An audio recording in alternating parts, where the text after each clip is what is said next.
I think that companies really have a role to play in making these changes more feasible, and not just placing all of the burden of effort on citizens or their employees. BNP Paribas Personal Finance invites you to discover On the Way, the podcast that explores the paths to responsible consumption.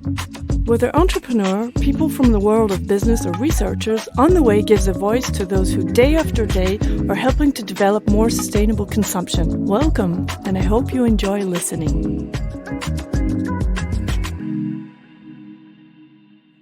Hello On the Way.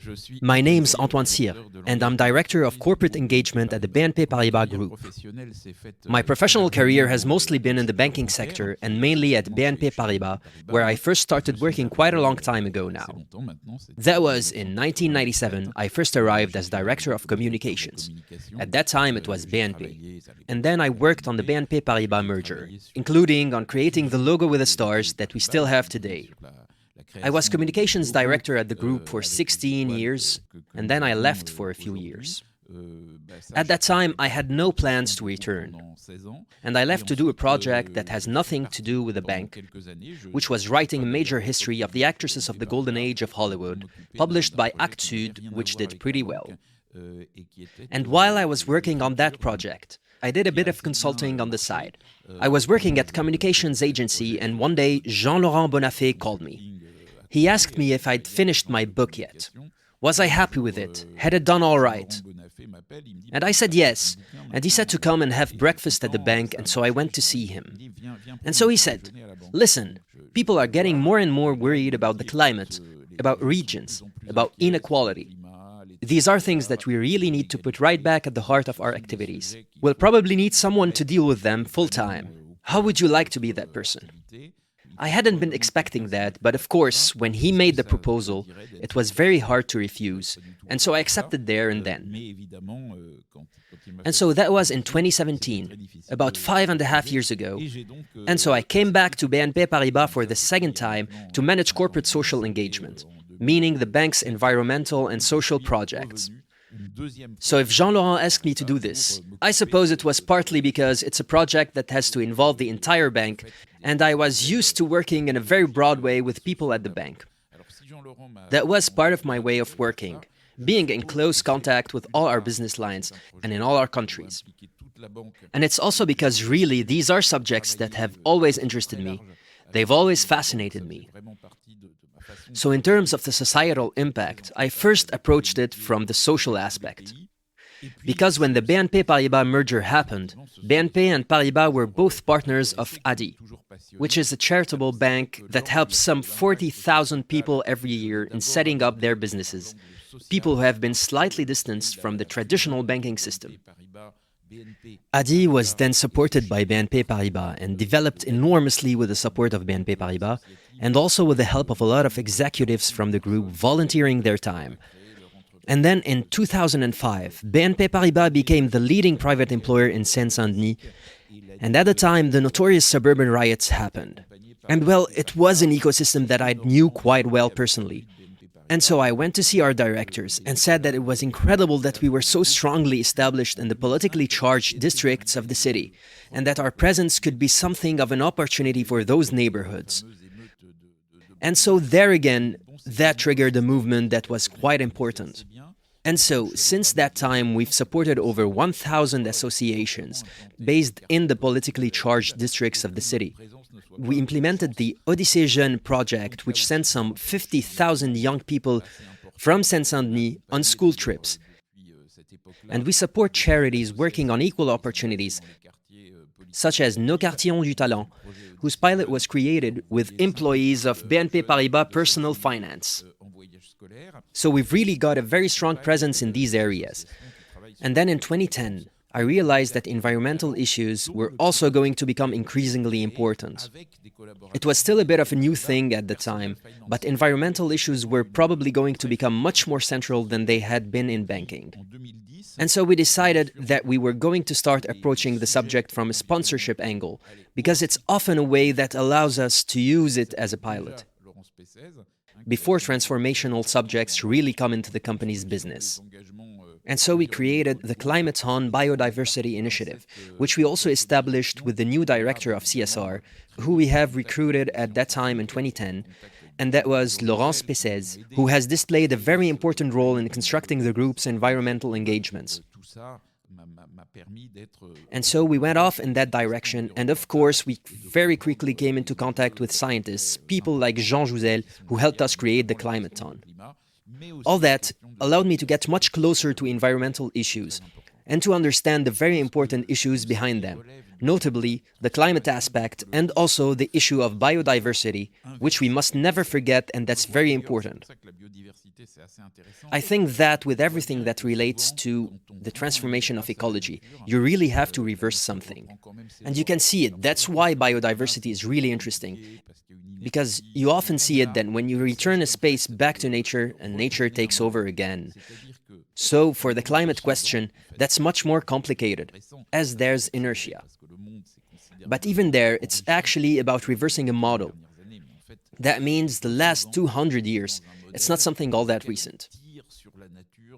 It has been accelerating because the world has grown much richer over the last 30 years.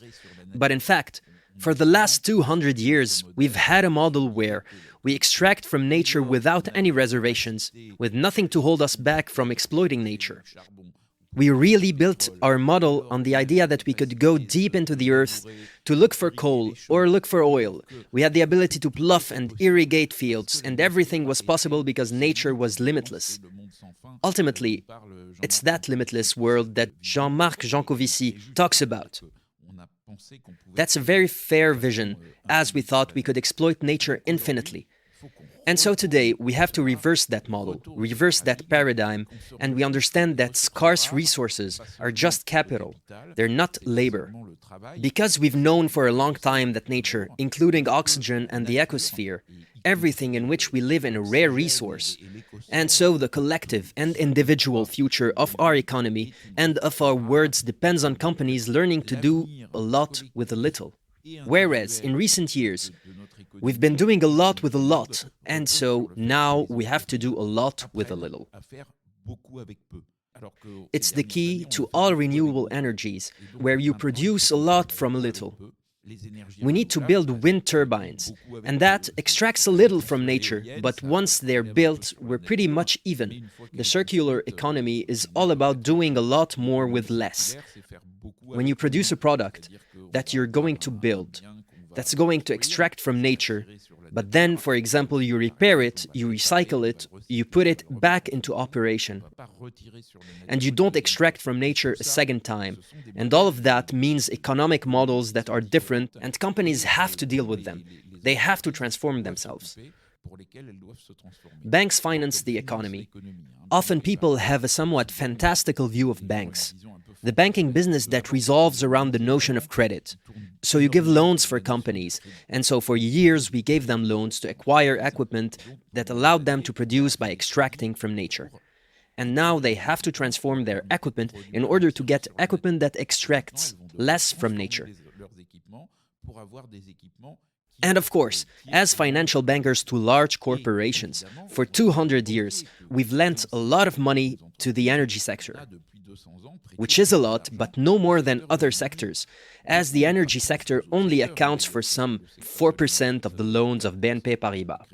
So it's no more or no less than agribusiness, automotive, tourism. Every sector counts, and each sector represents a few percent. So that's how it is for energy. But it's only a few percent of BNP Paribas accounts, but that's still a lot of money. In fact, we have to transform the credit model. This has been carried out over several years. Transforming it involves a bit of inertia. As we can't have lent you money in 2015 and then ask you to just give it back. That's not how loans work. It's on our balance sheet until it's paid off. At least the sum still needs to be repaid, and so that's going to take a bit of time.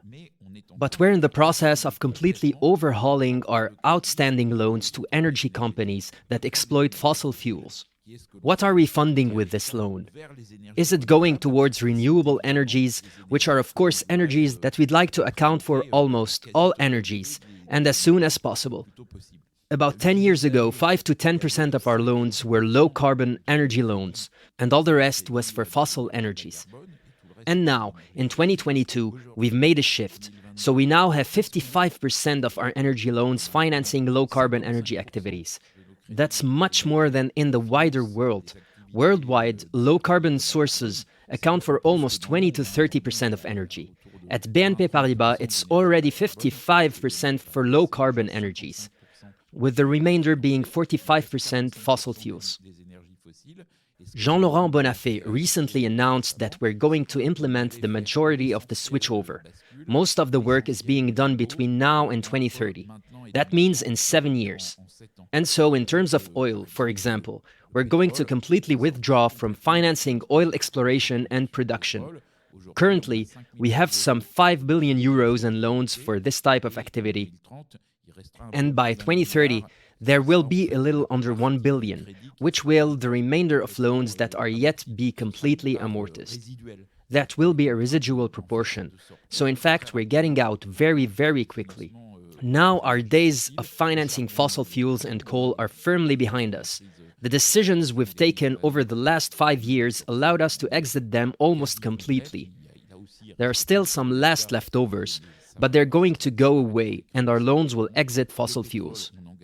In terms of oil, we're engaging very strongly in the movement.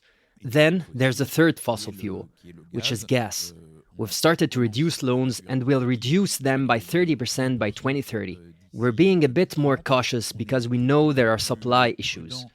There are very significant needs for society to produce electricity as we're switching from oil-powered cars to electric cars. So gas allows coal to be replaced, which is a much more polluting energy source than gas, which is a lot less polluting. So there are certain areas where we're going to make a lot of environmental progress by replacing coal-fired power stations, which are the worst, with gas-fired power stations, which are still significantly less bad. So we have to retain the possibility of supporting that. But we're doing all of this because we think that we have to. And we understand that the issue of energy financing has to be considered in terms of society's needs, because you must never forget that the role of a bank is to support society in its transformations as well as in its needs. And so, sometimes we have to choose paths that are more moderate, while people are sometimes asking us to move faster. Still, we are moving very, very quickly. The transformational path that I've just described is very rapid, but you also have to take into account the needs of the population. The investments that companies will be making to transform from an environmental point of view are going to be enormous. First of all, there's decarbonizing their production models, meaning that by reducing their share, there's going to be a huge drop in greenhouse gas emissions by companies over the coming years. They're in the process of massively investing. It has become a major issue. Very often, this is the goal of green bonds, which is financing dedicated to such environmental transformations. And currently, BNP Paribas is the world leader in green bonds. So with these, the decarbonization of industrial models is a major element, currently in business investments generally. And it's also the good companies that are doing it. So it has also become a sort of model that allows us at BNP Paribas to understand which companies are better risks. Because if a company cares about the environmental dimension, it means that it also cares about the future. And so it's a company that's preparing for the future properly. And you can give them a loan if there's a company that's preparing for the future less well. Then there's more risk that it won't exist in 5 or 10 years' time in order to pay you back. And so it's better to avoid giving them a loan if you're a good bank. So the environmental component is becoming one of the reasons that makes us more likely to give a loan to one company over another. And for the 700 largest BNP Paribas companies, we now have a model called the ESG assessment, which is a model by which every company is evaluated not just on financial criteria, but also on 5 criteria, which are climate, biodiversity, social rights, human rights, local impact, and business ethics. And so it's a truly industrial model for evaluating companies on those 5 criteria. And if a company doesn't perform well enough on one of those 5 criteria, it won't get a loan. So yes, it's really become something that's absolutely central to our operational model. But of course, any company that wants to make the transformation needs to be supported. So we created a group named the Low Carbon Transition Group, which is a group which over time will have some 250 employees dedicated to supporting large companies in their transitions. So that's a really large workforce. In the group, we've got 500 experts in the fields of environmental and social transition. We're really trying to share all of our expertise, and we're also gradually equipping ourselves to support SMEs in their environmental and social transformations, notably in terms of climate. And there you can easily see why things are not going as quickly for SMEs as they are for large companies. Large companies, because of their regulatory obligations as well as their size, they have to know where they are in terms of emissions, in terms of their environmental impact. These days, they've got highly structured teams that are dedicated to the topic and that understand these impacts. For SMEs, it's a bit different. They have a different sort of life. But now, regulations are on their way that will force SMEs to be much more eco-aware and report much more clearly about their impacts, notably about the climate issues. And so, they're going to get much more sensitive to the subject. And at BNP Paribas, we need to be there to support them and help them transform their business models. And in fact, today there are a lot of companies that are being set up with the idea of environmental impact from the ground up. 20 years ago, there were a lot of young people who wanted to work in startups, in tech. It was really dynamic, people saying, I'm going to make lots of money and I'm going to sell my startup for loads of cash. It was all a bit of a fantasy. Some people did make it, but many didn't. But today there's another sort of dream which, in a certain way, is at the same time less megalomaniac, more accessible, more important, maybe more interesting too for many young people, and that's creating a company with a positive impact. For example, we've supported a company called Midi Pile that was created by a young woman who saw there were problems. You see delivery people everywhere. We're making people work in conditions that are very questionable in social terms, in environmental terms. All that raises a lot of questions. But basically, they wanted to develop delivery models that are far more equitable models. This is a good example because it's about something that's at the heart of people's lives. There are a lot of deliveries in the modern world, and people are asking themselves the question of how they can make more equitable deliveries. And I also know that Phoenix came to talk to on the way, for example. This is a company that's also been supported by BNP Paribas. We invested in them. It's a company that's combating food waste. It's really important, and so we've made it our specialty to support these young companies that are created by people who want to make a change, that want to contribute something positive. We've created an organization called Act for Impact. Currently, there are over 200 people who are part of this, and who throughout France are able to assess and understand these very specific sorts of business models that are impactful companies. These are often companies where part of their income comes from subsidies as they're working for the public good. So they often benefit from public aid. So you have to realize that this sort of business model is something a bit special. And so today we've got a lot of employees who have been trained and who have been prepared to support these sorts of models. And I have to say that for me, this is really very satisfying. Every time I meet a client who is one of these impactful startups and who have been supported by BNP Paribas. And then there's one that I love, that banks with BNP Paribas. But we've also become a shareholder in them. It's a company called Fleur d'ici, which was created by two young women who realized that the flower business is a real business, where they decided to be as eco-friendly as possible. People import flowers from really very far away, or they grow them in unsatisfactory conditions. And so they decided to set up a business which allows them to supply flowers produced nearby. And so they've made gifting flowers an act that's also positive for the planet. So I really think there's a major transformation. Of course, there's the sort of transformation which is about CO2 emissions, about transport, about automobiles, and so on. So I think we can all do certain things. Some people who took planes a lot are traveling less by plane, and others are changing their habits a bit in terms of vehicles. Personally, in Paris, whenever I can, whenever it's reasonable to do so, so about 90% of the time, I get around by bicycle, and not in fact an electric bike. Because I think that if you're lucky to be fit enough to ride a bike that's not electric, and you don't live too far from your work, then I think the benefit of muscle-powered cycling means you don't need to go to the gym because it's enough in itself. So you can pretty much stay in shape. And I really recommend this very eco-friendly and very euphoric form of transport. So beyond what everyone can do by using less polluting vehicles is changing their diets.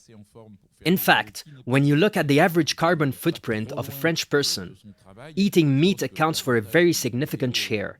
So for example, do you have to completely stop eating meat? Personally, I haven't completely stopped, but it turns out that eating meat all the time isn't very good for your health, and it's definitely not very good for the planet. So it's a bit like riding a bicycle. If you ride a bike, it doesn't emit CO2, and it's also very good for your health. And when you're healthier, you also get happier. So I'm saying this because I think that if we want individuals' behaviors to change, then we can't just have this one single idea of saving the planet so we don't all die burned to a cinder. People are also trying to do some cool things. Martin Luther King didn't say, "I had a nightmare." He said, "I had a dream." And so I'd say that I think people who cycle in Paris are happier than those who don't. And it's not because they're saving the planet. It's just that stretching your legs when you're riding a bike is fun. And if you live 25 kilometers from Paris, and you have to deal with cold and hail for 2 hours to get to work, then it doesn't work. You have to be able to adapt and find a solution for each person. But for everyone in our lives, there are greener lifestyles and behaviors that can actually make us all happier. I think that companies really have a role to play in making these changes more feasible, and not just placing all of the burden of effort on citizens or their employees every day. There are lots of obstacles all over, and so companies have to try to understand and help with them. So for sure, the development of remote working has been a very important element. I do think it's important that we get together with our colleagues at the office. But I also think the sort of dictatorship, the tyranny of the world, where you had to drive a car for 2 hours every day, and the best sign of being a good worker was arriving at work every day at 8:30 a.m. after spending 2 hours in traffic jams. That's crazy. It makes no sense. So at some point, you have to find different systems. And as we're undergoing a transition, as we're changing models, I think the model of remote working a few days a week is a very good model, as it allows for a different rhythm. And the activities of BNP Paribas, such as leasing, have been playing a very significant role in this transformation. Arval provides shared mobility solutions, mobility packages, and a number of offerings that will allow customers to share vehicles. So they're manufactured only the one time, but they will be used by several people, meaning having a choice according to usage and according to the time between an electric vehicle and an internal combustion vehicle. So there's this whole transformation going on in leasing, where products that you don't own are going to be made available to you. So that changes the relationship to the ownership of products. Because ownership means exclusivity, and exclusivity, ultimately, means something that's manufactured for a fairly restricted use. And so we're going to move into a mentality of sharing. Leasing also allows us to have a different approach to the life of products over the entire duration of their life cycles, as we people already do with IT fleets. When BNP Paribas rents out a fleet of computers to a client, the company provides a recycling and second life solution for those computers. This is really new, because in the past, we weren't thinking at all in advance about what was going to happen to those poor computers after the company stopped using them. There are so many different models. These are different models where there's an immobilization of capital. It's not an immobilization for the user. And so that immobilization of capital, that has to happen somewhere. And a bank is a very good place for that to happen in the leasing business. And so there will most definitely be a rethinking of a certain number of banking business lines, which will discover a youthfulness and a particular importance due to this environmental transition.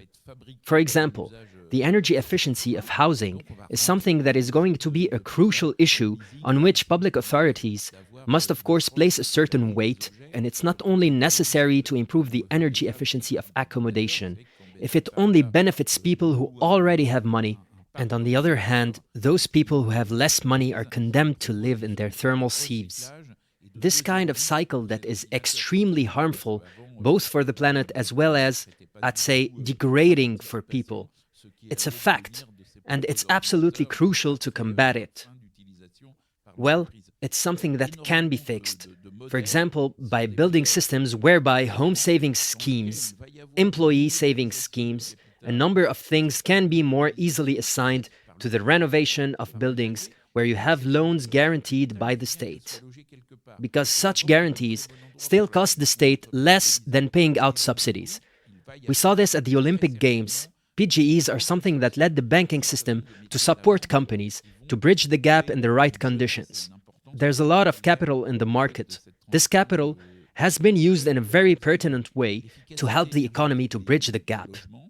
And in the same way, you can imagine a sort of PGE that would help people with their renovations. So I know there's such a thing as an eco-PTZ, but for now it's a bit unwidely. Whereas with PGEs, for example, the loans that were given to businesses during COVID were not unwieldy. And so we need to move towards solutions such as loans that resemble or are close to those made during COVID, but this time designed to help people renovate their homes. People often ask us about the role of the bank. And for example, you have CTLM. It's quite interesting because it's an entity which is actually linked to the transformation of society. Not many people know about it, but CTLM was created after the Second World War by social Christians who wanted to allow French women to be able to get household appliances so as to free themselves from household chores and start working and finally become a bit more equal to men in the world of work. That was really pioneering. Of course, it was in another era. Issues in society and the division of labor were very different at that time. But they found that essentially American women had an easier life than French women, because in households, it was them who had to deal with all the household chores. And so the idea was to make all these new appliances that were coming out, washing machines, dishwashers, and so on, and to make all these new household appliances more accessible. So in 1966, there was a new law that authorized women to have bank accounts without their husband's permission. You still have to realize that until 1966, a law prohibited women from opening bank accounts without their husband's permission. So it was a completely different society, and the bank made a very strong contribution to these major societal change. In fact, banks developed enormously when that extra half of the population got the right to open bank accounts. Today, it's hard to imagine what that means in terms of transformation. So the bank is at the heart of all these transformations. And in the future, of course, more responsible consumption is going to be absolutely central. So more responsible consumption means helping people acquire more responsible goods. And so now there's all this support for acquiring goods. But there's also promoting responsible forms of consumption. I was talking earlier about recycling and the circular economy. It's obviously essential for the whole entire universe of consumer credit to be more and more present in this aspect of support for second-hand goods. And we don't need to reinvent the wheel either. I bought my first used car 35 years ago with a loan from the CTLM. And at that time, it was easier to get a loan to buy a used car. So essentially, a second-hand item in a certain way from CTLM than from a bank. There are things where we are going to redo, things that we have always done in the past, but maybe by extending the idea to more goods, by facilitating repairs, and perhaps by avoiding falling back into the most obvious pitfalls of the consumer society, where people are told that everyone has to consume this or that thing. Well, we're going to have to support slightly more responsible alternatives. People often tell me they'd like to work in a CSR activity because it brings meaning and so on. I believe that today, what brings meaning is to be able to introduce this vision of a slightly different society in everything that we do and therefore contributing to changing people's mentalities, not necessarily by changing them suddenly, not necessarily by wanting everything to go from black to white from one day to the next. It's more complex than that. It's simply about progressing little by little, getting used to introducing different ways of thinking differently, having an understanding of our impacts. And I think that's something that will likely make our work not necessarily easier, but certainly more interesting.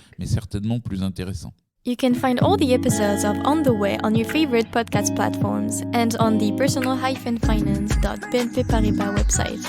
Any links or references made by guests can be found in the introductory text of each episode. And if you'd like to take to our microphone and tell us your story, please contact nicolas.meunier@bnpparibas.com. See you very soon!